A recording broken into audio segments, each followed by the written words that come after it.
Cyber crime কি বা cyber অপরাধ কি? সাইবার শব্দটার মানে হচ্ছে যে কোনো একটা বিষয় যেটাতে কম্পিউটার আছে, ইন্টারনেট আছে আর নেটওয়ার্ক আছে। এই তিনটে জিনিসকে মিডিয়ে যেটা হয় সেটা কি বলে সাইবার। সেই সংক্রান্ত যে আইন তাকে বলে সাইবার আইন, সেই সংক্রান্ত যে অপরাধ তাকে বলে সাইবার অপরাধ।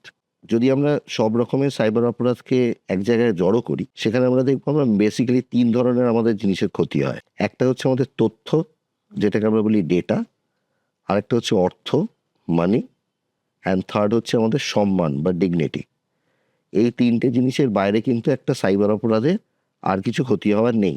এবং আমি সবসময় বলি সারা পৃথিবীতে 2 ধরনের লোক মানুষ আছে। এক ধরন হচ্ছে যার সাথে সাইবার ক্রাইম হয়েছে, হ্যাঁ, আর যার সাথে হয়নি। একদম ভুল উত্তর। যার সাথে হয়েছে না, সেকেন্ড উত্তরটা যার সাথে সাইবার ক্রাইম হবে, রাইট?